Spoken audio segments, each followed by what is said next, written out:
तो चलिए, बिना किसी देरी के आज के इस बेहद दिलचस्प विषय में गहराई से उतरते हैं। आज का ये विश्लेषण एक ऐसी ऐतिहासिक और साहित्यिक कृति पर है जिसने मध्यकालीन भारतीय साहित्य की पूरी दिशा ही बदल कर रख दी। देखिए, साहित्य का इतिहास कभी भी एकदम सीधे रास्ते पर नहीं चलता। इसमें कई छुपे हुए खजाने होते हैं, और ऐसा ही एक अनमोल खजाना है संदेश रासक।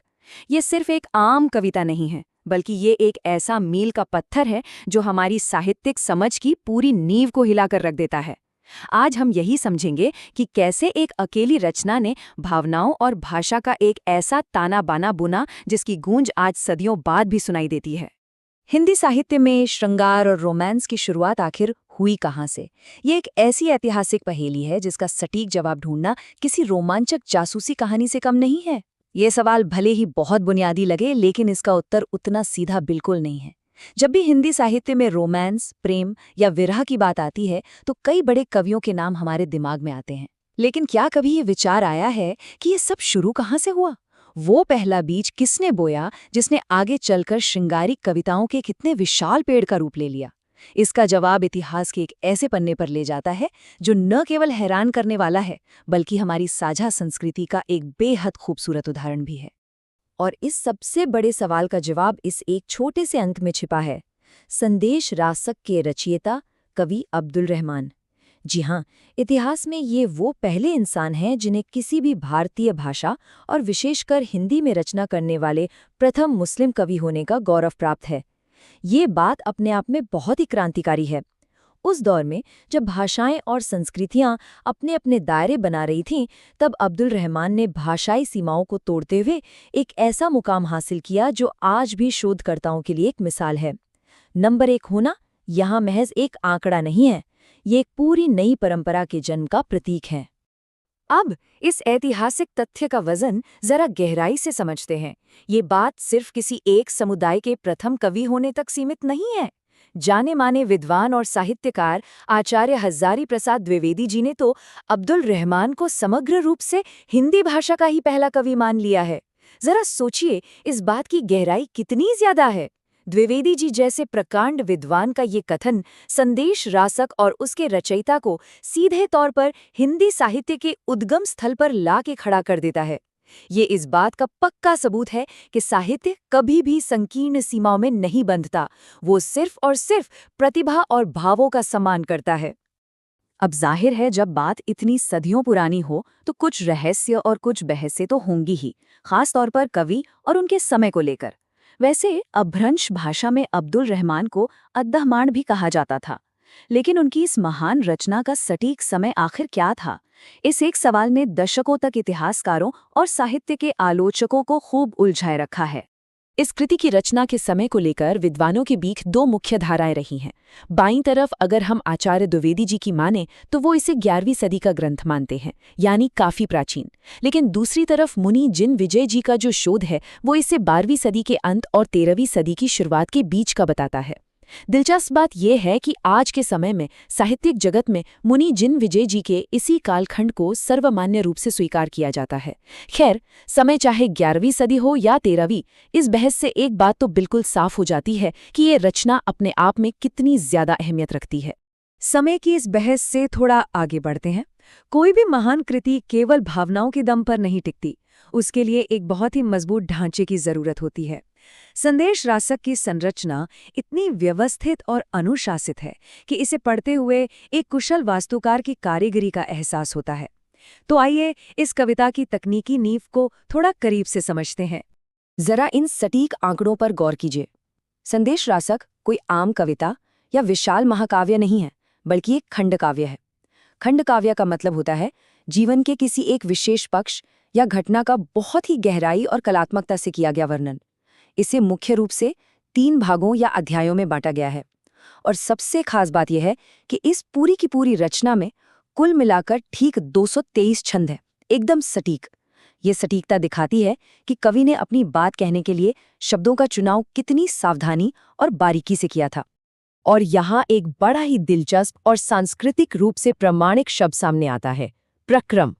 आधुनिक हिंदी में हम जिन्हें सर्ग या अध्याय कहते हैं, अब्दुल रहमान ने उसके लिए प्रक्रम शब्द का इस्तेमाल किया है। ये जानना इसलिए जरूरी है क्योंकि ये सीधे तौर पर हमें उस समय की साहित्यिक शब्दावली और भाषा के मूल स्वरूप से जोड़ता है। इन 3 प्रक्रमों में बटी ये कथा अपने आप में एक संपूर्ण और खूबसूरत यात्रा है। अब इसके सबसे हैरान करने वाली बात देखिए। कविता में भावनाओं को व्यक्त करने के लिए गणित का सहारा लेना कोई मामूली कला नहीं है। ये जो पूरे के पूरे 223 छंद हैं, वो रासक छंद में लिखे गए हैं। और रासक छंद कोई मजाक नहीं है, इसमें एक बेहद सख्त गणितीय सटीकता चाहिए होती है। हर एक छंद के भीतर 21 से लेकर 39 तक मात्राएं यानी बीट्स होनी ही चाहिए। जरा कल्पना कीजिए, कवि को वियोग जैसी तीव्र भावना को भी व्यक्त करना है और साथ ही ये भी ध्यान रखना है कि मात्राओं की गिनती 21 से कम ना हो और 39 से ज्यादा ना हो। यही कठोर संरचना इस कविता को एक जादुई लय और संगीत से भर देती है। पर रुकिए, इतनी सख्त गणितीय संरचना और मात्राओं के इस जाल के बीच आखिर धड़क क्या रहा है? इसका असली कहानी क्या है?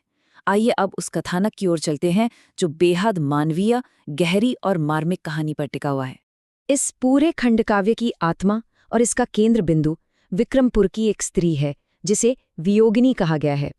ये पूरी की पूरी कथा उसी स्त्री के इर्द गिर्द घूमती है जो अपने प्रेमी से अलग होने के कारण विरह की असीम पीड़ा सह रही है। उसका अपने प्रेमी को एक संदेश भेजने का प्रयास, उसकी तड़प, उसकी लंबी प्रतीक्षा, यही सब इस कथा को आगे बढ़ाते हैं। देखा जाए तो ये एक ऐसी कहानी है जो समय की सभी सीमाओं को पार करके सीधे दिल पर जाकर वार करती है। यानी सबसे महत्वपूर्ण बात यह है कि इस रचना का जो मूल भाव है, जो उसका प्रधान रस है, वो है वियोग श्रृंगार। हम जानते हैं कि श्रृंगार रस के 2 पहलू होते हैं, संयोग यानी मिलन और वियोग यानी अलगाव। यहाँ कवि ने वियोग श्रृंगार को चुना है और ये सिर्फ कोई साधारण उदासी नहीं है, ये एक ऐसी गहरी रोमांटिक लालसा है जहाँ दर्द और पीड़ा में भी प्रेम की सबसे खूबसूरत अभिव्यक्ति निखरकर सामने आती है। पूरी की पूरी कविता इसी विरह की मजबूत नींव पर खड़ी है। अब सवाल ये उठता है कि विक्रमपुर की इस वियोगिनी की कहानी ने आने वाले समय के साहित्य पर क्या असर डाला, ये समझना बहुत ही आवश्यक है, क्योंकि ये केवल अपने समय की एक लोकप्रिय कविता नहीं थी। इसने आने वाली सदियों के साहित्य के लिए एक मील के पत्थर का काम किया। इसकी विशाल साहित्यिक विरासत का अंदाजा बस इसी बात से लगाया जा सकता है कि आचार्य हजारी प्रसाद द्विवेदी इसे हिंदी साहित्य में श्रृंगारिक यानी रोमांटिक काव्य की एकदम स्पष्ट और निश्चित शुरुआत मानते हैं। इसके बाद हिंदी में प्रेम और विरह की जितनी भी महान कविताएं रची गईं, कहीं न कहीं उन सब की जड़ें इसी संदेश रासक से अपनी ऊर्जा प्राप्त कर रही थीं। ये बिल्कुल वो नींव का पत्थर है जिस पर आगे चलकर हिंदी रोमांस साहित्य का इतना भव्य महल खड़ा हुआ। और इस बात को सबसे बेहतरीन तरीके से उनका ये मशहूर कथन साबित करता है। जरा सोचिए, आचार्य द्विवेदी जी संदेश रासक की तुलना भारतीय साहित्य के 2 सबसे महान और निर्विवाद विरह काव्यों से कर रहे हैं। एक तरफ राजस्थानी साहित्य की अमर कृति ढोला मारू रदुहा और दूसरी तरफ मलिक मोहम्मद जायसी के पद्मावत का प्रसिद्ध नागमती वियोग खंड। संदेश रासक को इन दिग्गजों के बिल्कुल बराबर लाकर खड़ा करना ये साफ साबित करता है कि अब्दुल रहमान की ये रचना भावनात्मक गहराई में कितनी ज्यादा समृद्ध है। तो इस पूरे विश्लेषण के अंत में एक बड़ा ही दिलचस्प और उकसाने वाला विचार जहन में आता है। अगर 12वीं या 13वीं शताब्दी की कोई एक कविता एक इंसान के वियोग और दर्द को इतने कमाल के तरीके से पेश कर सकती है कि उससे पूरी की पूरी एक साहित्यिक परंपरा ही जन्म ले ले, तो इतिहास के उन पुराने पन्नों में और कितनी ऐसी महान आवाजें दबी होंगी, ऐसी कितनी ही रचनाएं होंगी जो आज भी समय की धूल के नीचे खोई हुई हैं और फिर से खोजे जाने का इंतजार कर रही हैं। संदेश रासक कोई अंत नहीं है, ये तो बस एक निमंत्रण है साहित्य के उन अनदेखे महासागरों में गोता लगाने का, क्योंकि सच तो यही है कि ज्ञान और खोज की ये यात्रा कभी समाप्त नहीं होती।